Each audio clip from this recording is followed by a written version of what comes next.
Europe জুড়ে চরম ভাবাপন্ন আবহাওয়া ও তীব্র তাপপ্রবাহের কারণে ভয়াবহ দাবানলে পুড়ছে ফ্রান্স ও স্পেন। এই দুই দেশের বনাঞ্চলে লাখ লাখ হেক্টর জমি পুড়ে এরই মধ্যে ছাই হয়ে গেছে। সর্বগ্রাসী এই আগুন থেকে বাঁচতে নিরাপদ আশ্রয়ে সরে গেছেন 3 লাখেরও বেশি সাধারণ মানুষ। আগুন নেভাতে এবং পরিস্থিতি পুরোপুরি নিয়ন্ত্রণে আনতে দিনরাত এক করে প্রতিনিয়ত লড়াই চালিয়ে যাচ্ছেন অকুতোভয় দমকল কর্মীরা।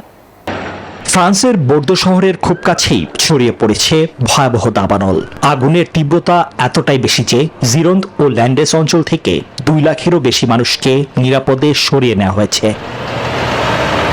দমকল কর্মীদের আপ্রাণ চেষ্টায় ল্যান্ডেসের আগুন কিছুটা নিয়ন্ত্রণে এলেও জিরোন্দ এলাকায় এখনও তা তীব্রভাবে চলছে। খোদ ফরাসি প্রেসিডেন্ট জানিয়েছেন, দ্বিতীয় বিশ্বযুদ্ধের পর ফ্রান্সে এমন ভয়াবহ বিপর্যয়ের সম্মুখীন হয়নি ফরাসিরা।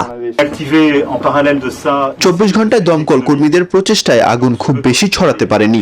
ফায়ার ব্রেকগুলো কার্যকর হওয়ায় আমরা গতকালের চেয়ে বেশ ভালো অবস্থানে আছি। তবে তাপমাত্রা আবারও বাড়ার পূর্বাভাস থাকায় আমাদের সতর্ক থাকতে হবে।